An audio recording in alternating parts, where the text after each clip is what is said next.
Yesu asifiwe sana. Tunavyoelekea na tunavyosherehekea sikukuu ya Pasaka 2025. Ninazo salamu fupi na mambo machache kama kiongozi wa kiroho, kama mchungaji na kama Mtanzania, kwa Tanzania wenzangu, kwa kanisa la Mungu hapa Tanzania na kwa wanasiasa, na ukizingatia huu ni mwaka wa uchaguzi 2025. Nina mambo machache kutokana na maisha na kifo cha Kristo Yesu na kufuka kwake ambacho natamani nishare na wewe. Na jambo ambalo natamani nishare na wewe mpenzi mtazamaji na msikilizaji, kifo cha Yesu kiliamliwa na makundi matatu. Kundi la kwanza lilikuwa ni wazee wakuu wa ule mji. Kundi la pili lilikuwa ni wakuu wa makuhani, na kundi la tatu lilikuwa ni waandishi. Taifa lolote lile linajengwa na kubomolewa na makundi haya matatu. Chama chochote kile, kiwe ni cha siasa, liwe ni kanisa, linajengwa na kubomolewa na makundi haya matatu. Kampuni yoyote ile inajengwa na kubomolewa na makundi haya matatu. Kundi la kwanza ni wazee. Hawa ni wazoefu. Hawa ni forerunners. Hawa ni watu ambao tuseme ni foundations ya jamii, ya misingi, ya kitaasisi, ya kichama, ya kikanisa au ya kitaifa. Na kundi la pili ni wakuu makuhani. Hawa ni kiongozi wa kiroho. Katika jambo lolote ile, katika taasisi yote, katika taifa lolote, ukiroho ndio unaoamuru aina ya taifa liwaje. Kwa sababu taifa japokuwa linaonekana katika sura ya nje ambao ni ardhi, watu na serikali, lakini hilo taifa lina uongozi katika ulimwengu wa roho. Na makuhani, mashehe, wachungaji, maaskofu, viongozi wa kiroho, inaweza kawa nuru au giza, huwa unadetermine aina gani ya taifa liwe. Lakini kundi la tatu ni waandishi wa habari. Waandishi wa habari ndio wanao present, ndio wanaofanya analysis, wanaochambua hoja za wazee na kuchambua hoja za wakuu wa makuhani na kuzifanya ziwe balanced kwa ajili ya taifa au taifa. Kwa hiyo kama waandishi wa habari wanashindwa kuzungumza kweli, waandishi wa habari wanaweza kununulika, wazee na wenyewe wanashindwa kusimamia misingi. Kumbuka wazee mmeshafanya kazi yenu na mnaenda kufa. Siku si nyingi, taifa linabaki kwa vijana. Lakini kwa hiyo kama hamtajenga taifa ambalo liko balance, taifa ambalo lina haki, hiyo mnatengeneza kizazi kilichojaa dhuluma, kinachojaa maslahi binafsi, kizazi cha rushwa, kizazi ambacho kinaweza kuua bila kuona hatia. Kwa hiyo haya makundi matatu yaliweza kumwangamiza Yesu. Wazee walipeleka mashtaka kwa Pilato. Wakuu wa makuhani walipeleka mashtaka kwa Pilato. Waandishi na wenyewe walipeleka mashtaka kwa Pilato, maana alikuwa anatafuta kumtega kwa kila neno lake. Wakasema huyu mtu alisema atabomoa hekalu na kujenga baada ya siku 3. Huyu mtu atoi kodi. Huyu mtu anasema yeye ni Mungu, yeye ni Masihi.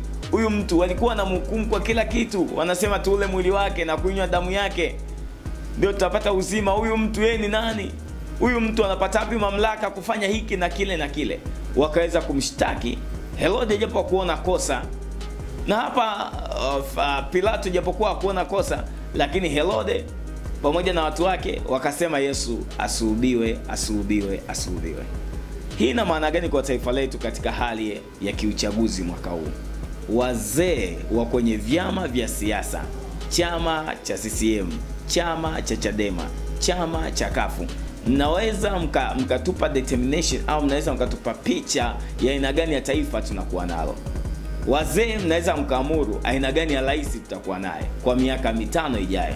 Wazee mnaweza mkaamuru kuvuruga siasa za nchi au kujenga siasa za nchi. Wazee ninamaanisha wale wazee ambao walikuwepo katika nyaza zao, waandishi wa habari wakongwe wazoefu, wazee waliokuwa wanakalia viti vya kisiasa na vya kimaamuzi, wabunge wastaafu, maspika wa bunge wastaafu, marais wastaafu, lakini pia waandishi wa habari wakongwe wakina General Ulimwengu na wengine. Mnaweza mkaongea kitu ambacho kinaweza kusababisha nchi yetu ikawa balanced kabisa na hizi fujo zinazoendelea, uonevu unaoendelea na siasa chafu zinazoendelea zikakoma.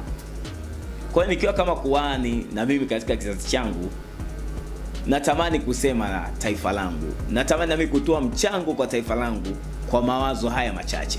Yamkini sina impact, sifuatilii na watu wengi sana. Yamkini kuna mtu mmoja atanisikia na atatenda haki. Wewe ulioko katika eneo la maamuzi, iwe ni bunge, iwe ni mahakama, iwe ni maeneo yote ya kimaamuzi ya kiserikali, iwe ni jeshi, tafadhali nchi hii ni ya Watanzania, na Mtanzania sio mtu mmoja, Watanzania ni wote. Angalieni maslahi ya taifa zima, lakini si maslahi ya matumbo yenu na maslahi ya vizazi vyenu wenyewe binafsi, na sio kundi kubwa la Watanzania. Je, tusipotenda mema tutapata kibali? Kwa hiyo nitoe ushauri kwa serikali, kwa viongozi nasikia, kama kuna malalamiko ya tume, kuna malalamiko ya hiki na kile, naomba turekebishe. Kwani tukirekebisha sisi tunabadilika, sisi tunakuwa wale wale, tunabaki kwa viongozi.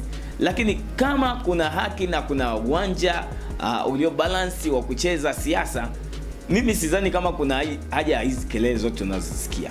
Hebu tujaribu tutoe hiyo haki, wachache wasikilizwe na wengi wape, lakini wachache wasikilizwe, alafu tuone kile Mungu atakachofanya katika taifa letu. Mungu atatusimamishia viongozi ambao Mungu amekusudia. Kumbuka, mwenye haki atawalapo watu furahi, lakini mwovu atawalapo watu ugua. Na kula ndio zinatakiwa zikomeshe haya mashindano, sio nguvu ya jeshi, sio nguvu ya pesa, sio ushawishi wa kutumia watu maarufu. Ni kula ndo zikomeshe mashindano, kula zikomeshe mashindano. Kwa hiyo ni wasio wa Tanzania wenzangu, kila mmoja ajue hili taifa ni la kwake, na amani ya nchi hii inalindwa na haki ikitendeka. Haki huinua taifa, haki huinua taifa. Hakuna amani bila kuwa na haki.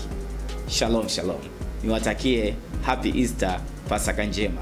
Kula pilau lako lakini tenda haki, vaa vizuri lakini tenda haki, fanya vacation lakini tenda haki. Shalom.